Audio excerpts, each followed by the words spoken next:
सात संगत जी, प्यार से कहना धन निरंकार जी।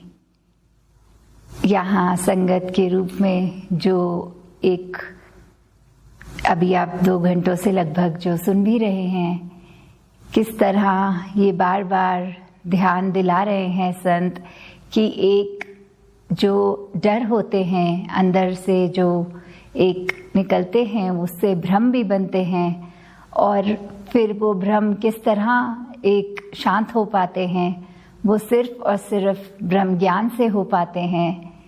कि कैसे एक मनुष्य अगर आया है तो अकेला ही आया है और अपनी मृत्यु के बाद भी इस निरंकार में जाने के समय भी अकेला है। तो बस ये जो बीच का पैच जिंदगी है, इसमें रिश्तेदार मिल जाते हैं, दोस्त मिल जाते हैं, तो वो एक साथ जब लगता है कि है किसी का, तो फिर वो भय मन में भी आता है कि अब अगर ये साथ छूट गया तो फिर मन में डर आ रहा है। पर साथ ही अगर हम इसको इस तरह देखें कि मन में ये बात आनी कि सबका साथ है, पर ये सब लोग जो इस संसार में हैं संगी साथी, ये तो फिर एक माया का रूप ही हैं जिन्होंने कभी ना कभी हाथ छोड़ ही देना है।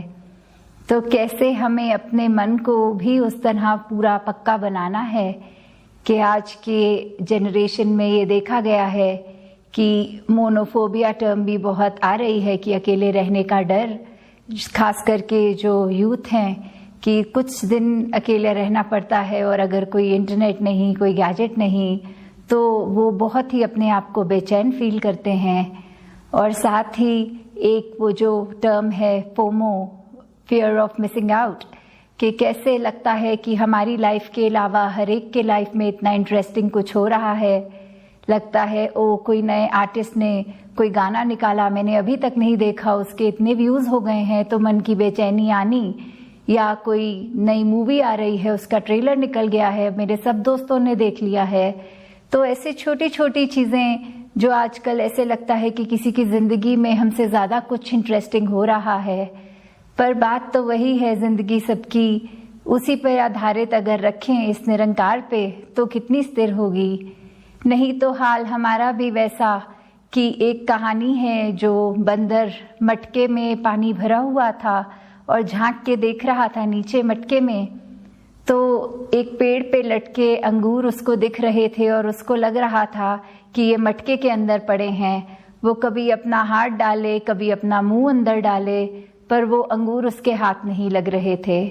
तो कैसे ये बस एक रिफ्लेक्शन थी जो ऊपर अंगूर की, जो उसके उस गमले में आ रही थी, पर ये इल्यूजन ये उसको इतना भ्रमित कर रही थी कि उसने वो मटके के अंदर दिखने वाले अंगूर को असली अंगूर माना और ऊपर देखकर पेड़ की ओर देखा तक नहीं कि वो असली तो वो है, सच्चाई तो वो है। तो कहीं हमारा हाल भी ऐसा नहीं हो रहा कि इस निरंकार को जानने के बाद, ब्रह्म ज्ञान लेने के बाद भी हम ऐसे छोटे छोटे इल्यूजन्स, डर, ऐसे भ्रमों में अटक गए हैं, अपने आप को फंसा के रखा है कि बिल्कुल चैन नहीं है, वो स्थिरता नहीं है, वो हमेशा एक बेचैनी सी रहनी कि हम अपने जीवन में बहुत मिस कर रहे हैं करना, ये ऐसा भी कर ले, वैसा भी कर लें, भाग दौड़ की दुनिया बना ली है हमने अपनी जैसी। तो किस तरह हम अपने आप को ऐसा बना लें कि ये जो निराकार है उस पे आधार रखे, अपना विश्वास रखे, फिर स्विमिरन से भी एक बहुत ही शांति, एक स्थिरता आएगी। अपने मन को मजबूत करने के लिए ये नेगेटिव थॉट्स जहाँ हमें हटाने होंगे, एक पॉजिटिविटी लानी होगी। और जो सबसे बड़ी बात कि ऐसे हमें अपने लाइफ में एक कंटेंटमेंट की बात रखनी कि ये ना लगे कि जो है वो अधूरा मिला है, क्योंकि जब ये निराकार पूरा है, इसने हमारी जीवन में हमको सब कुछ पूरा ही दिया है, जो हमारे हिस्से का है, जो हमारे लिए उचित है। तो अगर ऐसा हाल है तो उसमें भी हमें लग रहा है कि निराकार ने हमें वो नहीं दिया जो हमारे को मिलना चाहिए था, तो ऐसे सोचकर ये नादानी तो हम ही कर रहे हैं, क्योंकि जो मिला है वो हमारे लिए बहुत उचित है।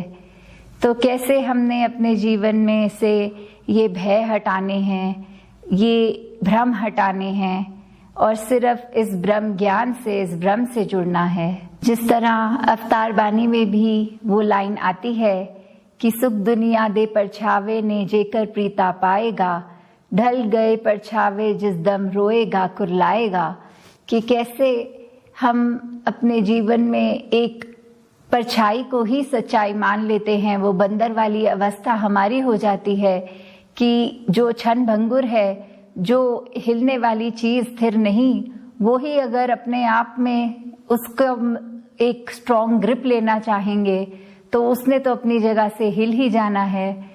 और उसके बेस पे अगर हम अपने आप को एक बैलेंस बनाने के लिए सोच रहे हैं तो फिर जाहिर सी बात है कि हमने भी डगमगाना ही है। तो कैसे हम अगर सच्चाई की बजाय मिथ्या को सच मान लेते हैं तो अंदर से सिर्फ रोने और कुर्लाने के अलावा कुछ बचता नहीं है। तो जैसे वही बात फिर ये मिथ्या, ये दुख, उसको होते हुए भी उसको ऊपर एक स्थिति उसके आ सकते हैं जो एक आनंद की अवस्था, कि दुख को भी दुख को ना माने।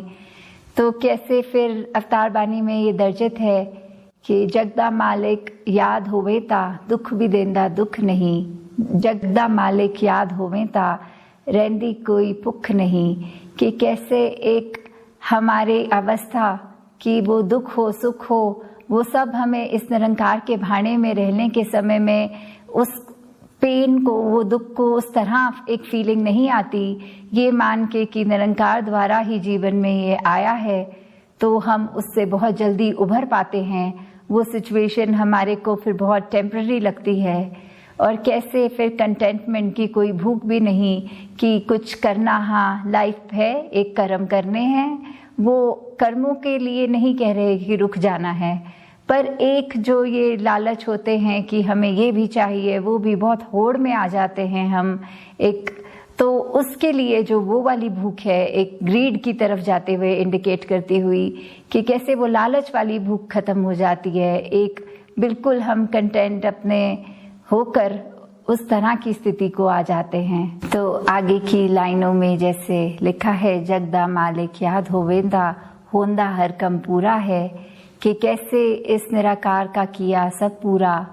तो उसमें हमारे ही मन की स्थिति, अपनी मन की अवस्था ये कि हमारे अनुसार नहीं है, जचा नहीं काम, तो हमें वो पूरा नहीं लगता। हमें लगता है ये इस तरह नहीं, इस तरह होना चाहिए था। तो वही बात कि जगदा मालिक याद होवे ता कायर बंदा सूरा है, कि कैसे फिर से डर की ओर यहाँ आते हुए कि कायरता, ये जो डरपोक जिसको कहते हैं, कि कायर बंदा भी बलवान हो जाता है जब इस निरंकार का एहसास होता है।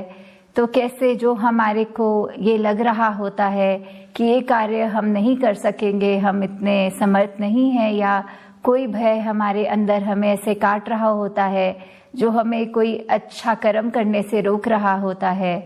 तो जैसे ही ये निराकार याद आता है, इसका स्मरण होता है, तो फिर एक जो बल मिलता है, ये मन को मजबूती मिलती है। तो फिर वही व्यक्ति जो एक समय कुछ चंद पलों पहले कायर, वो अब इतना सूरमा, इतना बलवान कि सारे कार्य अच्छी तरह अपने कर रहा है। तो यही कि कायर व्यक्ति भी अब बलवान है, क्योंकि उसको याद आ गया कि करता तो यही है, करने वाला ये है। हमारा शरीर एक बस इंस्ट्रूमेंट की तरह, ये प्रभु जिसने हमें ये शरीर दिया, वो जैसे चलाए वैसे उसके रंग में रंग कर ही चलना है। और आगे की लाइंस भी कि जगदा मालिक याद होवे ता मौत दा भय मिट जांदा है, कि कैसे एक मृत्यु जो हमें आती है, शरीर को आनी ही है सबकी एक ना एक दिन। तो जितना समय हम जीवित हैं उस डर में ना जिएं कि हमारी मौत कब आएगी, हमारी ये प्यारी जिंदगी हमसे छूट जाएगी। तो ये तो सच्चाई है कि मौत ने तो आना है। तो कैसे मौत आने से पहले हम ना मरें, उससे पहले जीते जी अपनी जिंदगी इतनी संवार लें कि बस एक प्यार हमारे मन में, हर एक के साथ हम मिलनसार होके उनके लिए हमारे अंदर से अच्छाई निकले, अच्छी बातें निकलें। कैसे हम अपने लिए भी एक ग्रोथ की ओर बढ़ते रहें, अपने आप को भी एक दलदल में, एक वेब में जैसे फंसाते हैं वैसा ना करें, अपनी ग्रोथ करते जाएं। तो ये मौत का भय भी हमारा मिट जाता है, क्योंकि ये दातार, ये निराकार जिससे हम आए हैं, मौत के बाद भी हमें उसी में मिलना है।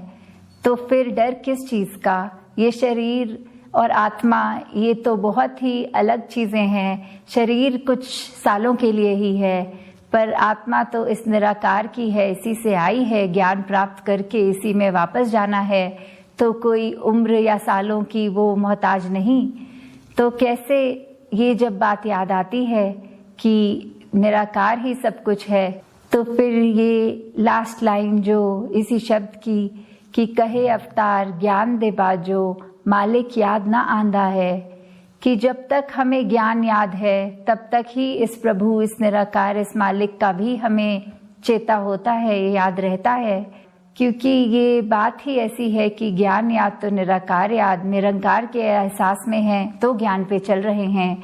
ये उत्प्रोत जो बात है, तो फिर अगर हम यही भूल जाएं निराकार को, तो फिर हमें एक ज्ञान होने के बावजूद भी ये मालिक भूल गया। तो फिर ये ज्ञान अपने मन में बसा कर रखें। ये ज्ञान ऐसी दौलत है कि ज्ञान के ऊपर अपने ज़िंदगी को चलाएंगे तो ये दौलत बढ़ेगी। अपने कर्मों द्वारा अपने कर्मों की खुशबू हर एक तक लेकर जाएंगे तो ये दौलत बढ़ेगी। तो कैसे हमें अपने मन के सारे भय, जब ये बात याद आती है कि दातार है, निराकार है, तो भय वहीं ख़त्म हो जाएंगे। और जो भी हमने एक भ्रमों की ओर अपने आप को एक फंसा के रखा है, वो सारे भ्रम भी इस ब्रह्म ज्ञान द्वारा ही ख़त्म हो जाएंगे। तो दातार कृपा करे सभी पे कि कैसे जीवन में एक सिर्फ और सिर्फ आनंद की अवस्था के ऊपर वर्क करते हुए इस निराकार से जुड़कर हमेशा एक अपने दिल से परोपकार की भावना रखते हुए, जब इतने पॉजिटिव काम होंगे करने को, ये दिमाग भी कहीं नेगेटिव तरीके पे नहीं चलेगा, कहीं वो डरों को हमारे अंदर घर नहीं करने देगा। क्योंकि इंस्टिंक्टिवली एक फियर होना कि अचानक हम कमरे में आए हैं और कोई बच्चा भी कोई छुपन छुपाई खेलने वक्त एक डरा देता है, तो एक शरीर का एक रिफ्लेक्स, वो डरना वो पल की चीज़ है, पर एक भय में हमेशा रहना, उसको हम काट ज़रूर सकते हैं इस ब्रह्म ज्ञान से। तो कैसे हम एक अपने मन को और साफ करते जाएं, अपने मन के अंदर जितना ठहराव ला सके इस सिमरन द्वारा। तो दातार कृपा करे हर एक का जीवन इसी रूप में निरंकार के ऊपर आधारित होते हुए सत्संग की शिक्षाओं पे अपने चरित्र को और मजबूत बनाते हुए आगे से आगे चलते रहे। सात संगत जी, धन्यवाद जी।